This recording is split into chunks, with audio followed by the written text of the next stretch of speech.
গয়না আসলে বেশি পড়লেই সুন্দর লাগে না। প্রথমবার যেটা MR9টা হয়েছিল আমার কিছুটা হতাশা ছিল। হতাশা থেকে প্রত্যাশাও বোধহয় কমে গিয়েছিল।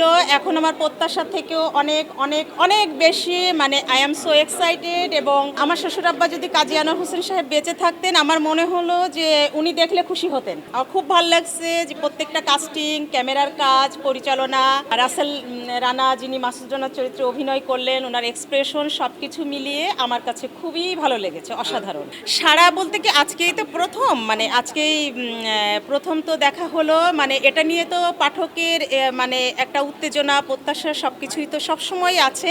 আশা করছি যে এই আজকে যেটা দেখলাম, কারণ আমার কাছে তো জানতে চাইবেই, আমার কাছে জানতে চাওয়ার পর হয়তো মনে করি যে আমি প্রত্যাশা ওদের আরো বাড়বে, কারণ আমার কাছে ভালো লেগেছে। আমি নিজে চিত্রনাট্যকার এবং লেখালেখি করি, এই সুবাদে আমি কিন্তু সাহিত্যের খুব সমালোচক। আচ্ছা, সেটা হচ্ছে কি, আমি বলবো যে জেমস বন্ডের সঙ্গে তুলনাটা আমরা নাই করি।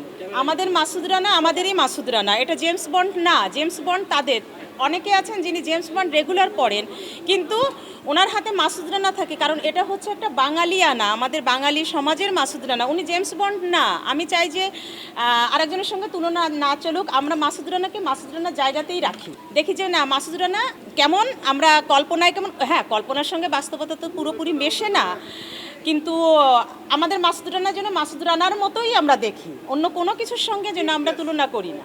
MR9-এ আমার হতাশা ছিলই কিছুটা, ওটা আমি একদম স্পষ্ট করে বলেছিলাম। MR9-এ আমার যেমন অ্যাকশনটা বেশি লেগেছিল, আমি ওখানে দেখে একটা মন্তব্য করেছিলাম যে গয়না আসলে বেশি পড়লেই সুন্দর লাগে না, অ্যাকশন বেশি হয়ে গেছিল। কিন্তু এখানে দেখলাম যে না, অল্প গয়নাতেই খুব সুন্দর লাগে। বাংলাদেশের গল্প, আমরা বিদেশের দিকে না যাই, বিদেশের ভাবনাটাই আমরা না ভাবি, আমাদের বাঙালি সমাজে পরিপ্রেক্ষিতে মাসুদ রানার পরিপ্রেক্ষিতেই মাসুদ রানাকে মাসুদ রানা দিয়েই জাজ করি। আমরা জেমস বন্ড বা যে কোনো কিছুই আমরা যেন না যাই।